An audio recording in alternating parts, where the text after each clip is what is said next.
show for Week 9 Chicago Bears. Breaking news, Bills fans. Shawne Merriman has been claimed off waivers, and he's on the Bills. Justin, tell us about that. All right, well, Shawne Merriman did pass his physical. He was put on injured reserve on the stipulation if he got healthy, he'd be released. So Shawne Merriman has 5 days from today, which is Wednesday, so he has to report to the Bills by Monday to be part of the team. If he does not report, he does not play this season, simply put.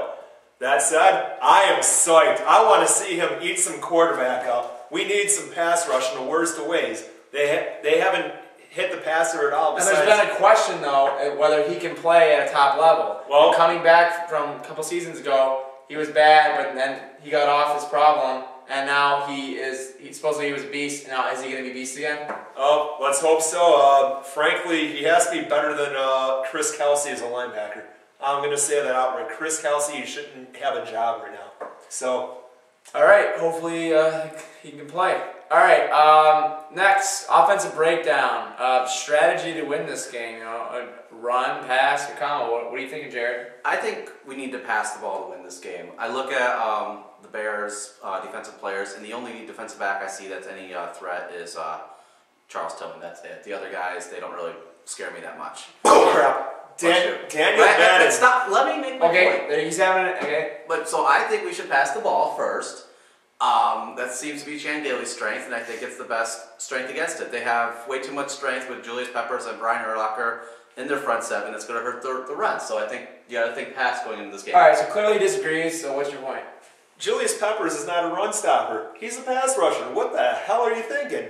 Yes, Urlacher, he's going to be strong up the middle. The Bills can run to the outside away from Lance Briggs and run at Pisantina Isamoa, who is the weaker linebacker on that core.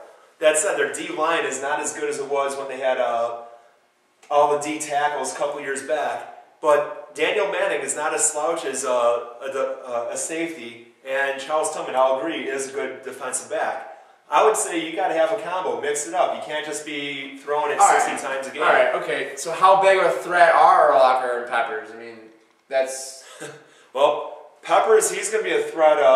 He's going to keep our tackles busy the whole game. I think Jared can agree with that. Yeah, and Urlacher I think is even injured right now a little bit. He might be a little nicked up, but he's been playing well this season. Urlacher, he's going to be up the middle and side to side on basically every play. He's that good of a linebacker. So I think he's going to be a pretty good threat, but he's not going to be in Fitz's face all game like Clay Matthews was, though. That's not what he does. All right. Now it's time for the defensive breakdown. Can we finally have a pass rush? I mean, Jared, what do you think? Well, the Bears this season are notorious for actually having a worse line than us, believe it or not. Like, they're I don't know what game it was. Justin, help me out here. The game where Jay Cutler had 9 sacks against him. I couldn't even help you there because Sorry, it's okay. Todd Collins ended up finishing it. Right. So yeah, Todd Collins has even been starting because Cutler got hurt at one point. I just think apparently Justin's getting a text message during our show here. But the thing is with Jay Cutler and the offensive line. First of all, I don't trust Cutler's quarterback mentality. I've said it for a long time. I would never want him to start a quarterback. That's just my personal opinion.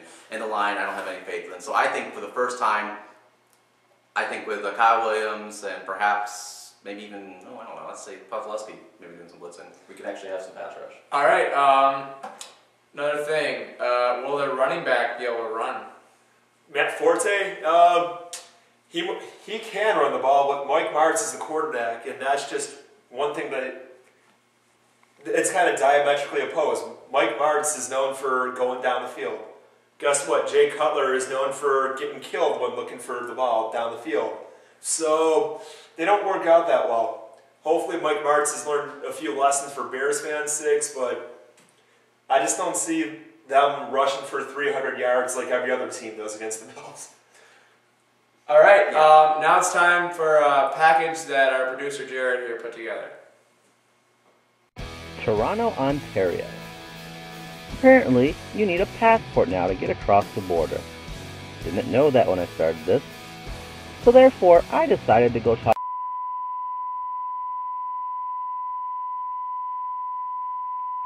How the time has flown. Okay, are you know what you're doing here then, right? Yep. The revenue producer. Right. Only one game. My season tickets are less because I don't have to pay I don't have to pay for the Toronto game. So my season tickets are less. If it's going to help me in a revenue source, and we're a small market, if that's going to help, it's fine. That'll keep us there even better. So you're in favor of the whole... It's not that I'm in favor. It's just like I understand why they do it. I would wish we didn't have to do it, but I understand why. We need all these revenue sources in order to keep a small market team going. All right. So I would rather we don't do it, but my season ticket is less, so that's good. But, you kind of understand. Yeah. Oh, they actually do decrease the price I don't off. mind that it's a Chicago game as long as it was an AFC East game. I don't like if they put a Miami game or a Jets game up in Toronto. Right. I don't care if it's the Bears or the Lions or something.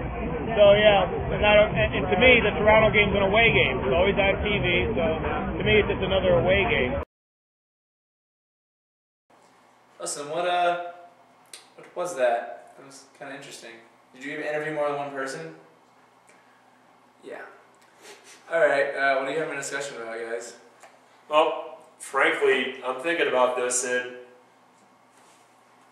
Ralph Wilson fleeced Mr. Rogers quite bad, and the Bills have actually been one of the more profitable franchises because of the Toronto deal, but it just sucks. That's the only way the Bills can be competitive money-wise with Jerry Jones and the Cowboys and the Daniel Snyders of the Redskins and so on.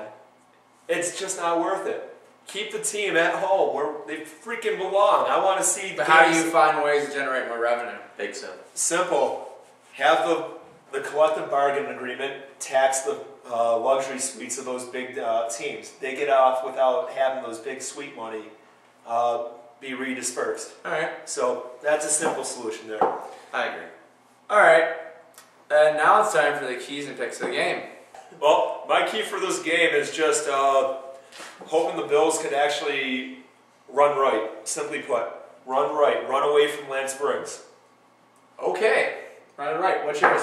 Mine's just finish the game strong. I know I've said that before, but 2 overtime games in a row. Yeah. We're coming right down the wire. We can't finish the game. It's really getting to me. We gotta finish one of these games. That's the only way we're gonna win. All right. And mine is just, the defense has been playing bad the last 2 games. I mean, they played good and they shut them out, but, basically. But, the offense is putting up mad points and the defense has got to step it up so we can win some games here. All right, now it's time for the picks of the game. I'll let you guys go first again. Jared, go first.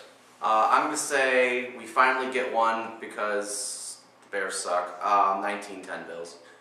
All right, and Justin? 17-17. Yes, no winners. I'm predicting You're predicting a tie? A fifth quarter game again.